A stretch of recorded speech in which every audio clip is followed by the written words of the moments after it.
Assalamualaikum warahmatullahi wabarakatuh. Alhamdulillahirabbil alamin. Wassalatu wassalamu ala asyrafil anbiya'i wal mursalin sayyidina wa maulana Muhammadin wa ala alihi wa sahbihi ajma'in. La haula wa la quwwata illa billahil aliyil azim. Amma ba'du. Yang saya hormati Coach Rian selaku pembimbing motivator akademi, yang saya banggakan dan saya cintai teman-temanku seperjuangan dan sependidikan dalam motivator akademi. Pertama-tama mari kita panjatkan puji syukur kepada Allah Subhanahu wa taala yang telah banyak memberikan nikmat, baik nikmat iman, Islam serta ihsan. Yang paling utama adalah nikmat kesehatan, juga nikmat panjang umur. Kedua kalinya, salawat serta salam sama-sama kita sampaikan kepada Nabi besar Muhammad Sallallahu Alaihi Wasallam yang telah membawa ajarannya dari zaman gelap gulita sampai zaman terang benderang ini, yaitu zaman teknologi. Baik teman-temanku sekalian, saya akan menceritakan tentang remaja pada zaman Nabi Muhammad.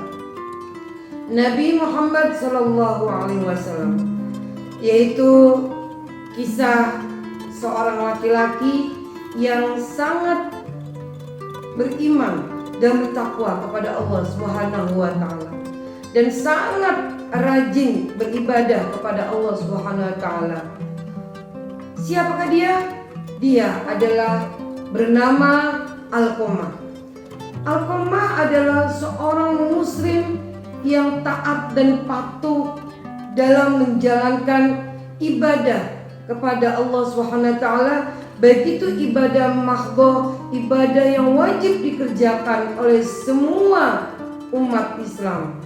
Contohnya sholat, zakat, haji, puasa. Ghairul mahdhah, mengerjakan segala sesuatu ibadah kepada Allah yang tidak ada pada rukun Islam. Contohnya adalah bersedekah, tadarus Al-Quran, dan berbuat baik kepada orang semuanya. Alqamah luar biasa dikenal di zaman Rasulullah sebagai contoh dan suri teladan buat umatnya Nabi Muhammad SAW. Mohon maaf Pak, salah. Tidak contoh, artinya bukan menjadi figur, ya. Tidak bisa menjadi figur. Karena apa? Alqamah ini adalah taat kepada Allah SWT dan juga taat kepada Rasulullah. Tetapi Alqamah ini dia tidak bakti kepada kedua orang tuanya, terutama kepada ibunya saat dia menjelang pernikahan dengan istrinya. Mulai kecil hingga dewasa, Alqamah begitu sayang kepada kedua orang tuanya, terutama kepada ibunya. Namun setelah menginjak dewasa hingga dia menuju ke pernikahan, disitulah dia saat-saatnya mulai melupakan orang tuanya, mulai melupakan ibunya, sampai ibunya memanggil pun Alqamah tidak menyaut, tidak menjawab panggilannya. Bahkan ibunya sakit pun tidak menjenguknya, bahkan tidak mendoakan ibunya dalam kondisi sakit. Oleh sebab itu, Alqamah sewaktu akan dijemput ajalnya, akan diambil ajalnya oleh malaikat Israel. Tetapi apa yang terjadi? Alqamah merasa kesakitan sewaktu diambil nyawanya oleh malaikat Israel. Sudah menyebut la ilaha illallah, tidak seperti manusia yang biasanya menyebutkan la ilaha illallah pada saat dia berzikir dari sholat. Tapi apa yang terjadi? Dia tersengal-sengal dan juga sedikit kesulitan untuk menyebutkan lafaz la ilaha illallah. Tidak seperti ini, sangat kesulitan. Hampir 3 hari dia menghadapi sakaratul maut yang begitu menyakitkan, yang begitu menyulitkan dia dalam mengeluarkan nafas terakhirnya. Karena apa? Itu diakibatkan bahwa Alqamah saat menjelang memasuki pernikahan, dia sudah mengabaikan perintah orang tuanya, sudah melalaikan kasih sayang orang tuanya, dan juga sampai tidak memenuhi kebutuhan orang tuanya. Sampai ibunya meminta pada suatu saat, Alqamah, ibu minta sedikit daripada makanan yang ada di atas meja. Tapi apa jawab Alqamah? Tidak ibu, itu adalah milik keluarga saya. Makanan itu punya istri saya. Oleh sebab itu ibu dilarang untuk mengambil makanan di atas meja yang sudah disediakan oleh istri saya. Apa jawab daripada ibu Alqamah? Ya Allah, ya Tuhanku, astaghfirullahalazim, la ilaha illallah, la haula wala quwata illa billahil aliyil azim. Merasa, ya Allah, apa salah saya? Apa dosa saya? Apa hukuman buat saya? Sehingga anak saya yang begitu saya cintai sekarang sudah tidak lagi menghiraukan kasih sayang kedua orang tuanya, mulai dia lahir sampai sebelum menikah. Akhirnya istrinya berbicara kepada Alqamah bahwa ibu tidak boleh mengambil makanan yang ada di meja kita ini. Ibu tidak boleh memakai seluruh harta yang ada di rumah ini. Akhirnya dengan tipu daya istrinya, Alqamah menuruti apa perkataan istrinya. Akhirnya seorang ibu merasa sedih dan juga bermunajat kepada Allah, dan juga berharap kepada Allah supaya anaknya diberikan jalan yang lurus dan dimaafkan atas segala kesalahannya. Tetapi yang namanya hati kedua orang tua tidak bisa dilalaikan begitu saja dan dilupakan begitu saja.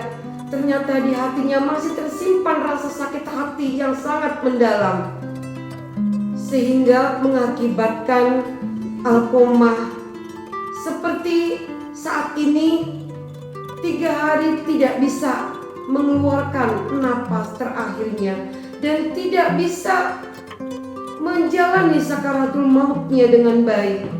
Akhirnya pada suatu itu Rasulullah datang kepada Alqamah yang sedang sakaratul maut. Wahai Bilal dan Ali, kenapa ini Alqamah seperti ini? Begitu kasihan Rasulullah menjawab seperti itu. Akhirnya Ali dan Bilal berkata kepada Rasulullah, wahai Rasulullah, saya pun tidak tahu mengapa Alqamah seperti ini jadinya, sulit mengeluarkan nafas terakhirnya. Saya juga tidak tahu kenapa sebab-musababnya Alqamah seperti ini. Lalu ditanya sama Rasulullah, apakah ada keluarga yang terdekat dengan Alqamah? Apakah masih Alqamah mempunyai kedua orang tuanya? Akhirnya Ali bin Abi Thalib dan Bilal menjawab, setahu saya ya Rasulullah, masih ada orang tuanya, yaitu ibu dari Alqamah. Lalu Rasulullah memerintahkan kepada Ali dan Bilal untuk berangkat menuju ke rumah ibunya. Lalu Ali dan Bilal berkata, siap wahai Rasulullah, saya akan menjalankan perintahmu wahai baginda Rasulullah tercinta. Akhirnya Ali bin Abi Thalib dan Bilal berangkat untuk menuju ke rumah ibu dari Alqomah. Tok tok tok tok. Assalamualaikum. Tok tok tok tok. Assalamualaikum. Sampai 3 kali. Tok tok tok tok. Assalamualaikum.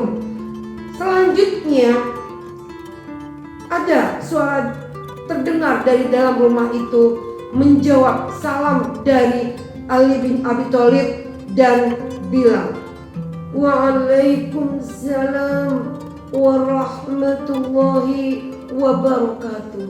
Itu jawaban dari ibu Alqomah yang sudah sangat tua renta dan juga sedang mengalami sakit yang luar biasa. Tidak ada anak satupun yang menjenguknya. Akhirnya diperintahkan untuk masuk ke dalam rumahnya oleh orang tua atau ibu dari Alqomah. "Silakan masuk wahai sahabat Rasulullah. Silakan duduk wahai sahabat Rasulullah. Ada apa hendak datang ke rumah ini wahai sahabat Rasulullah?" Itu perkataan dari ibunda Alqomah. Lalu dijawab dari Ali bin Abi Thalib dan bilang bahwa, "Saya ibu diperintahkan oleh Rasulullah untuk menanyakan bahwa apakah benar Alqomah itu adalah anak ibunda tercinta ini." Jawab ibu itu, "Iya benar. Ada apa wahai sahabat Rasulullah?"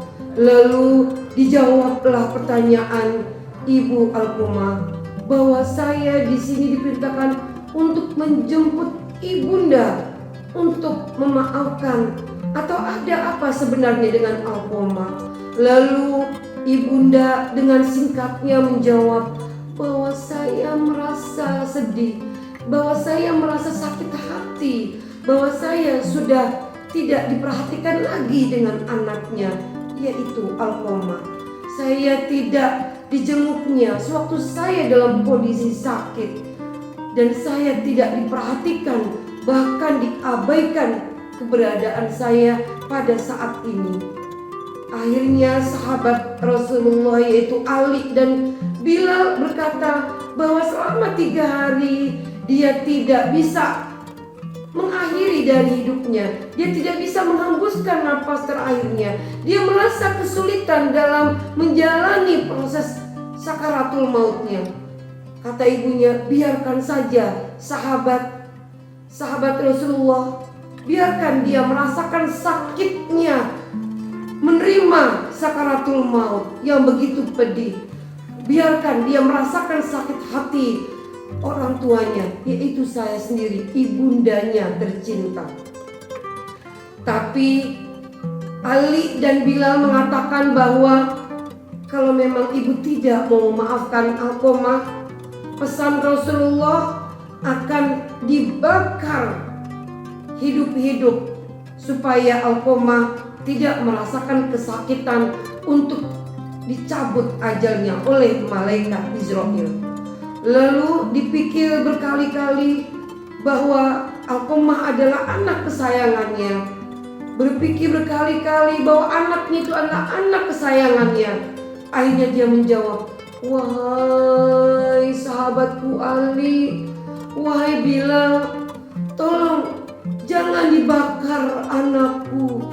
Jangan dibakar anakku hidup-hidup, karena dia adalah buah hati saya tercinta, bahwa Alqomah adalah anak kesayangan saya. Oleh sebab itu saya akan memaafkannya supaya dia bisa menjalani proses sakaratul maut dan malaikat Israel bisa mudah untuk mencabut nyawanya." Akhirnya Ali bin Abi Thalib dan Bilal mengucapkan terima kasih kepada ibunda Alqomah. "Wahai ibunda Alqomah, saya mengucapkan terima kasih. Saya akan sampaikan kepada Rasulullah bahwa ibunda sudah memaafkannya." Akhirnya dia berjalan menuju Rasulullah dan Alqomah yang sedang sakaratul maut, menyampaikan pesan dari ibunda tercintanya. "Assalamualaikum wahai Rasulullah. Assalamualaikum wahai Rasulullah. Kami akan menyampaikan pesan dari ibunda Alqomah, bahwa Alqomah sudah dimaafkan atas segala kesalahannya, dan salam supaya Alqomah akan dimudahkan dalam proses sakaratul mautnya, dan ibundanya akan mengizinkan untuk dicabut nyawanya oleh malaikat Jibril. Akhirnya Rasulullah mengucapkan terima kasih Ali bin Abi Thalib, terima kasih Bilal. Ternyata Alqomah benar-benar sudah melalaikan kedua orang tuanya, sudah tidak menghiraukan, bahkan tidak memenuhi kebutuhan hidupnya dalam dia menjalani masa krisis sakitnya. Oleh sebab itu, setelah pesan itu disampaikan oleh oleh Ali dan juga Bilal, akhirnya sedikit demi sedikit nyawa Alqomah diambil oleh Allah Subhanahu wa taala melalui malaikat Israel. Akhirnya menyebutlah, dia melafadzkan lafaz la ilaha illallah, la ilaha illallah, la ilaha illallah. Dengan mudahnya Alqomah menghembuskan napas terakhirnya untuk mengakhiri hidupnya. Dari pelajaran di sini dapat kita simpulkan bahwa begitu besarnya doa dan kasih sayang serta ridho kedua orang tua untuk menyertai kesuksesan anaknya. Oleh sebab itu, kita sebagai anak berkewajiban untuk mendoakan kedua orang tua kita, untuk menyayangi kedua orang tua kita, bahkan mendoakan kedua orang tua kita setelah kita menjalankan, setelah kita melaksanakan ibadah sholat. Rabbi firli wali walidayya warhamhuma kama rabbayani shaghira. Ya Allah, ya Tuhan kami, ampunilah segala dosa kami, ampunilah segala kesalahan kedua orang tua kami, dan sayangilah mereka sebagaimana kami sebagaimana orang tua menyayangi kami di waktu kecil. Mungkin itu saja yang dapat saya simpulkan dari kisah Alqomah yang begitu dahsyatnya, yang sebagai cerminan untuk kita semua.